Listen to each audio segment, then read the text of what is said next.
All right, let's talk some football with Jaws. I'm pretty sure he never took his cousin to the prom, and we get ready for the Eagles and the 49ers. Good morning, Jaws. Good morning. Happy New Year. Happy New Year. Happy New Year, Jaws. Jaws, if I had taken my cousin to the prom. No, Yes? there's no end to that. No end to that sentence. Yeah. I'm done. Jaws is Stay like, away from it. Jaws is like, where are we going here? How about them Eagles? All right, Jaws, I'm going to ask this question to Sirianni at 8:40 when he joins us. I want to put it to you, and you didn't experience this too much as a player because you played every week. I mean, you literally set the record for consecutive games played, but you've, seen it all. What do you think the value of rest is that will help the Eagles versus San Fran? There's no mathematical equation, but to those that are frustrated that he sat the starters, how would you try to quantify the impact that rest can have to help the Eagles? You really can't quantify it. It's physical and mental. I think players, understand that when they get some time off, it freshens up their body. You can't say they quantify it, but you know how you feel. And I can only go on my 17 years as an NFL quarterback and say, when I had time off and I came back, I felt better. My arm felt better. There was a little quick twitch in the arm. Just your overall feeling was better. So I think it was the right decision. Originally, I thought rest. But the concern was we had a shot for that number 2 seed. Yeah. And that kind of caused me a little bit of pause. But I think at the end of the day, rest was more important, especially after I heard what Kyle Shanahan said last week as well. That was their game against Seattle was like their Super Bowl. They needed not necessarily to win the game. Obviously, that's the most important. But they needed rest. They're a beat-up football team, and they felt rest was more important for them. That's why they wanted to get the bye week. Yeah. They didn't get it. So they're coming to Philadelphia with a banged-up, beat-up football team. All right, Jaws, Why not straddle the fence more, Jaws, and play some starters? Like guys, some key starters or guys who, I don't know. Well, who, Sean? Straddle the fence, in split that scenario, the difference. who? Those are guys hard choices. I trust Nick, and I trust the medical staff, and I trust the players' input. Nick has always been a guy that is very inclusive in making these kinds of decisions. We may not know all the decisions that he makes because it's none of our business, but he's a very inclusive guy. We know the owner and the general manager are very, very active in making these decisions. Yeah. So I'd hate to lay it just at Nick. These are organizational decisions, and let's be real True. here. I trust what they've done. I agree with that. All right, Charles, let's get to the Eagles Except and Niners. for the Devontae part of it. Yeah. That's trouble. That was weird. I didn't like that. By the way, you mentioned I did not like playing Devontae Smith in that Yeah. game. Anything could happen. I don't care if you run sideline routes, you're going to run quick, short routes.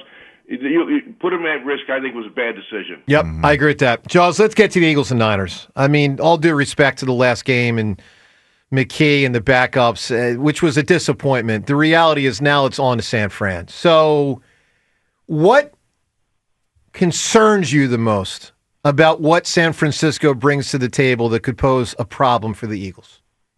And their offense is crazy. Kyle Shanahan is one of the best coordinators in the game.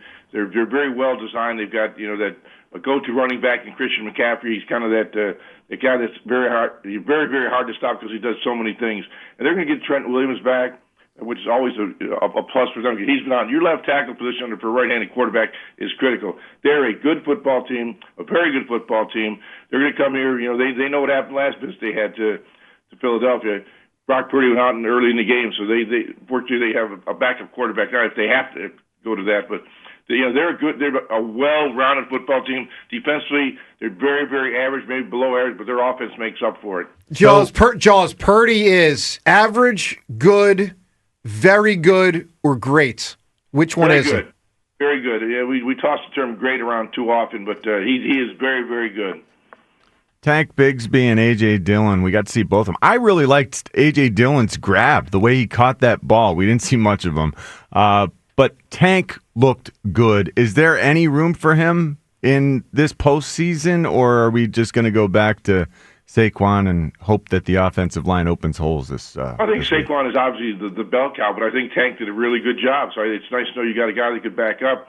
And since you took it to the running game, John, I think as I look at this game and the playoffs in general, as I'm preparing for what my thoughts on the game, we got to get back to what we did last year. Yeah. I mean, that is the most important thing. And I studied all 4 of those games.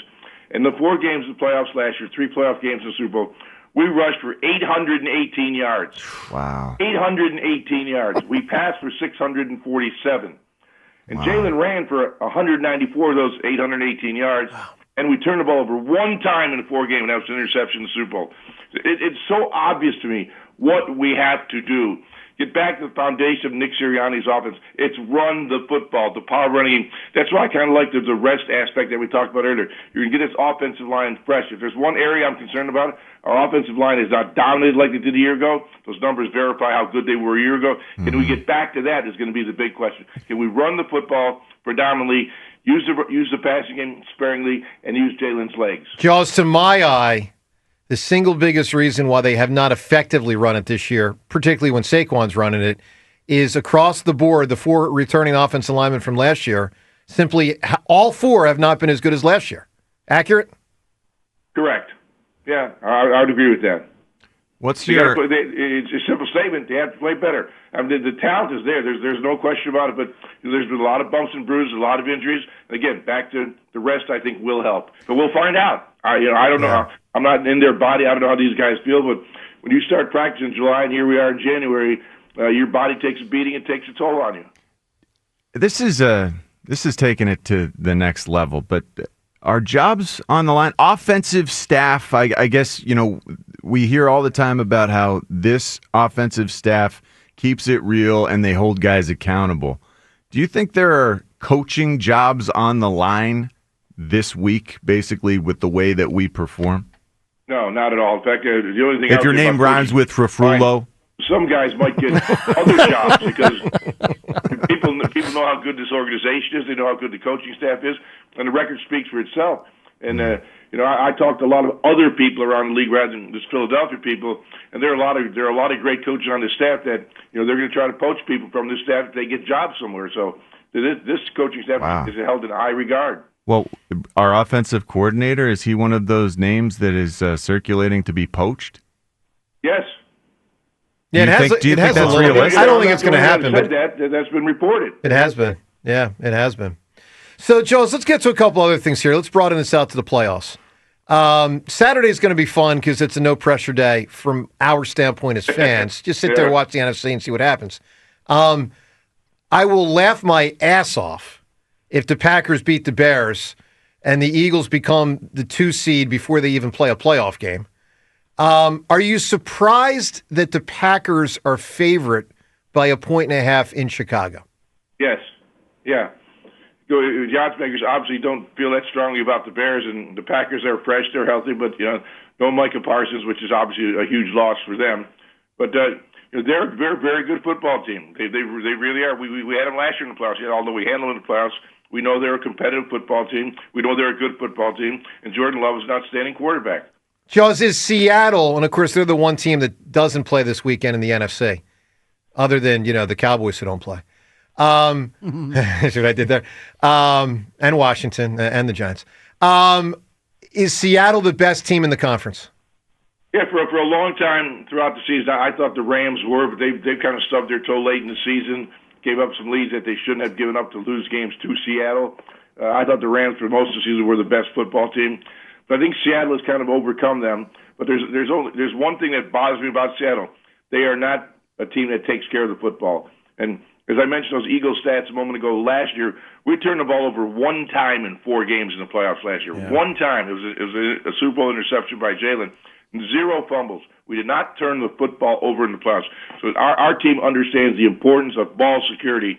And you look at Seattle, they don't. And that's a team that doesn't take care of the football that eventually comes back to haunt you. They run the ball. And do you have faith that this offense will, revert to what we did last year with this group, with these coaches? With this team, it doesn't feel like they're going to lean into what you suggested when we started talking to you, running the football. I watched that Seattle game. I know you study the game. You look at it. They're running the same damn plays. I don't know what people want them to run. They're basically running the same plays. It's not like they said, hey, last year's game plans didn't work. Let's not run them anymore. Or they work too much. Let's change up because teams are going to adapt to us. They're running the same damn plays. They're not running them effectively. Mm-hmm. I totally agree. Do you have faith that we will get back to what we could do, move the ball on the ground, and dominate teams physically, I guess? And by the way, I hope so. I have nothing to do with that. I hope so, because that's the blueprint. We have to run the football better. We have to mix in play-action passing game. We have to have Jalen being effective with his legs as well as his arm, and we can't turn the football over. That's the blueprint. It ain't that hard. We're not revolutionizing the game here. Now, someone's got to execute that, and that's where it comes to the offensive line. That's been the area where we have not performed up to, I think, our optimum performances with the offensive line this year. Now, Lane's going to come back. We're going to be healthy. We're going to be fresh. I think so. They're all positive. Yeah, Jaws, I agree. Look, if the Eagles win, they're probably going to win a relatively close, relatively low-scoring game. Jaws, tell me if this is the heart of the game, because I think it is. Who wins between Kyle Shanahan and Vic Fangio? I think that... Man, that's a great matchup. You nailed it, Joe. That is a great matchup. Two guys that I know very well, have great respect for. They know what they're doing. Their players respect them. Those are two great coaches. All right, Charles, let's get your prediction. We don't do it week by week in the regular season, but when we get to the playoffs, it's prediction time. The Philadelphia Eagles, the San Francisco 49ers, wildcard weekend at Lincoln Financial Field, Sunday at 4:30, 7:30 Sunday night. Who wins? It's going to be a very turbulent afternoon, but the plane will land safely, and we will win 21-20. Good man. That is close. That is relatively low score. Wow. John, stay well, bud. We'll talk to you next week. Win or lose, we'll talk.